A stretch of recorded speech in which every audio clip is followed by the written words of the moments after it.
Jadi kalau orang itu ingin mencari ridho Allah itu harus teliti, apa-apa itu harus teliti, begitu, tidak boleh sakeneke dhewe, tidak.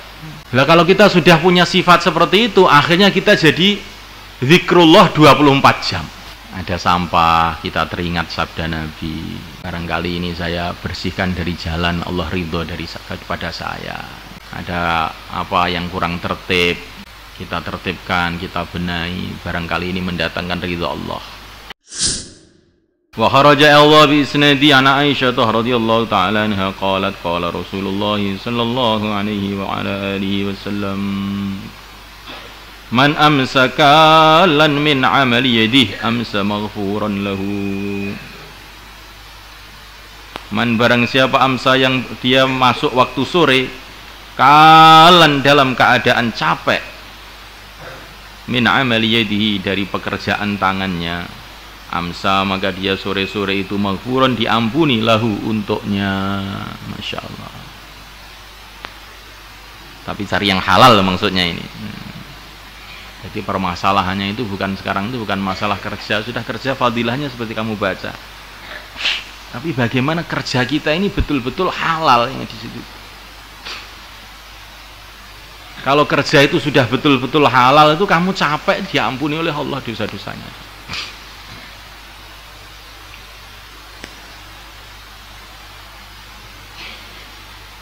Nah kalau kerja mencangkul di sawah itu loh Pak, haramnya itu apa katanya? Oh banyak haramnya itu. Masa kerja macul di haram?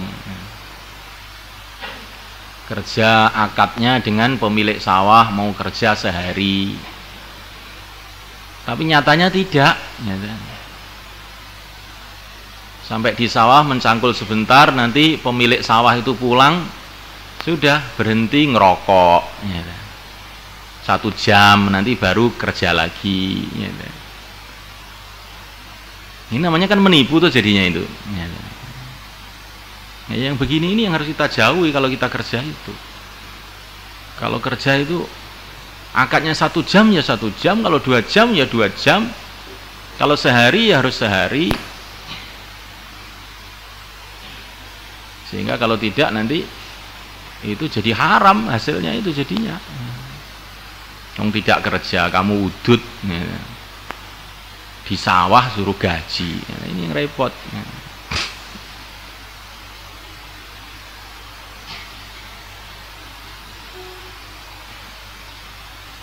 Nah kita ini kerja pegawai negeri,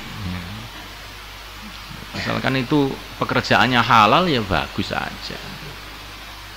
Tapi betul-betul harus disiplin. Kalau waktu kerja ya harus kerja menurut tertib pekerjaannya yang telah ditentukan. Kalau tidak nanti gajinya jadi syubhat jadinya.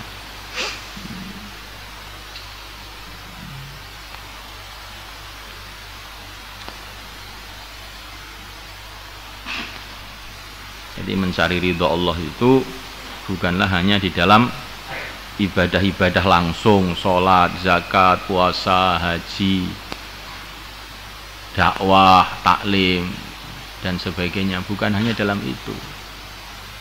Mencari ridho Allah itu di dalam mengamalkan agama secara komplit, termasuk di dalam muamalah yang sahihah, kerja yang benar, akhlak yang benar. Ini juga bagian yang sangat penting dalam agama.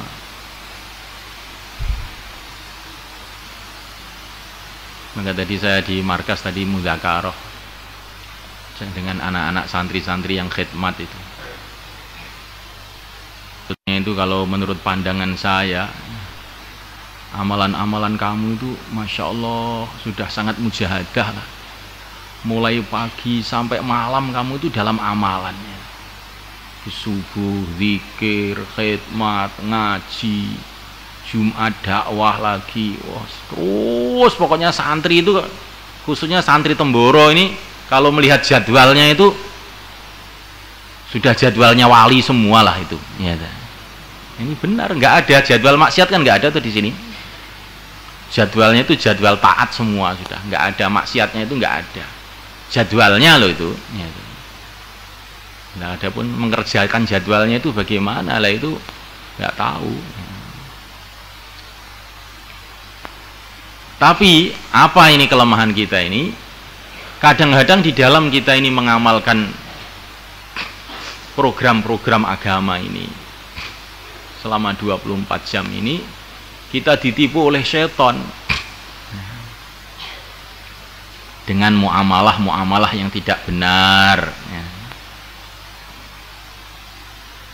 menggunakan barang orang lain tanpa izin umpamanya, bukan haknya dipakai, sehingga amalan-amalan yang begitu tinggi tadi nilainya jadi rusak gara-gara seperti ini. Nabi mengatakan barang siapa berjuang kemudian hulul, man ghalla fala jihadalahu, barang siapa yang hulul mengambil harta bukan hak miliknya pada waktu perjuangan, maka perjuangannya itu batal. Man dayyaqat thariq fala jihadalahu, barang siapa pada waktu perjuangan ini kemudian dia menyempitkan jalan, mengganggu jalan, fala jihadalahu, kata Nabi, itu jihadnya rusak. Jadi apa yang ingin saya katakan kepada santri-santrinya, khususnya pada saya diri sendiri, kita ini dalam sibuk mengamalkan agama itu, kamu jaga betul tertib muamalah dan akhlak kamu itu. Bukan haknya, jangan digunakan, jangan mengotori tempat-tempat yang untuk umat sehingga mengganggu orang nanti, sehingga merusakkan amalan kita. Kamu membuang kotoran-kotoran bukan pada tempatnya, ya.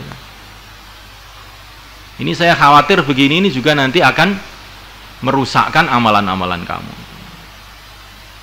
Karena Nabi mengatakan man dayyaqat thariq fala jihadalahu, mengganggu jalan itu termasuk menghilangkan pahala jihad itu nanti. Meletakkan sesuatu itu tertib pada tempatnya, kitabnya ditaruh tertib pada tempatnya, ya, kamarnya itu bersih, lingkungannya dibikin bersih, niatnya supaya amalannya itu tidak rusak, ya. La yadkhulul jannata illa kullu nadhif, tidak akan masuk surga kecuali setiap orang yang bersih. Saya kalau kamar saya kotor, lingkungan saya kotor, khawatir amalan saya nanti jadi rusak, ya. Ini kok memberatkan sekali. Itu ada hadisnya, ada orang diadab di kubur gara-gara pada waktu kencing tidak bersih dengan sempurna, ya kan? Karena gara-gara kencingnya itu tidak dibersihkan secara sempurna, akhirnya diadab di kubur. Nabi di situ tidak menjelaskan apakah dia waktu sholat itu mandi lagi atau tidak. Nabi tidak menjelaskan, tapi Nabi hanya menjelaskan ini diadab di kubur karena waktu kencing tidak bersih. Cuman itu aja. Jadi orang iman ini harus hati-hati. Jangan meremehkan apa saja tertib agama yang kita tahu. Apalagi hal-hal yang bisa mengganggu orang lain. Mengganggu orang lain. Kemarin diceritakan ada orang yang memotong duri dari jalan, akhirnya masuk surga, ya. Kita khawatir kalau ada orang meletakkan duri di jalan juga akhirnya bisa masuk neraka, ya.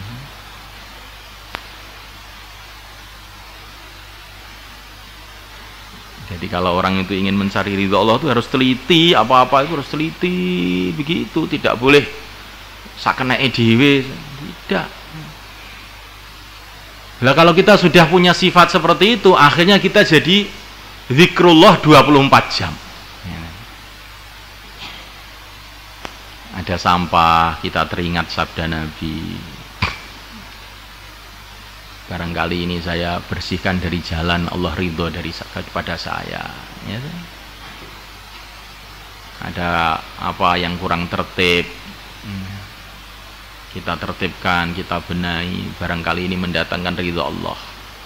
Karena Nabi mengatakan innallaha yuhibbu idza amila ahadukum amalan ayyutqinahu. Allah itu suka kalau seseorang di antara kamu itu berbuat sesuatu untuk teliti.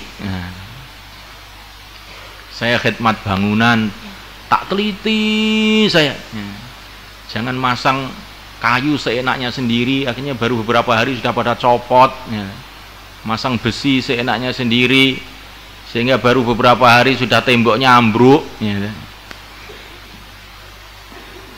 Saya tak teliti biar dicintai oleh Allah, karena Allah suka dengan orang yang teliti. Innallaha yuhibbu idza amila ahadukum amalan ayyutqinahu. Khidmat dengan teliti, ngaji juga dengan teliti. Ini ngaji dikasih tanggal. Ulama-ulama dulu kalau ngaji dikasih tanggal. Saya mendengar hadis ini tanggal sekian dari fulan, dari fulan, dari fulan, di tempat ini, tempat ini. Teliti, catatan-catatan itu dijaga dengan teliti, karena Allah SWT suka orang yang teliti. Bukan ngaji baru berapa tahun bukunya sudah hilang, kitabnya sudah hilang, ditaruh seenaknya tempat sendiri. Nah, ini namanya orang tidak teliti. Bagaimana mau dicintai oleh Allah orang seperti ini?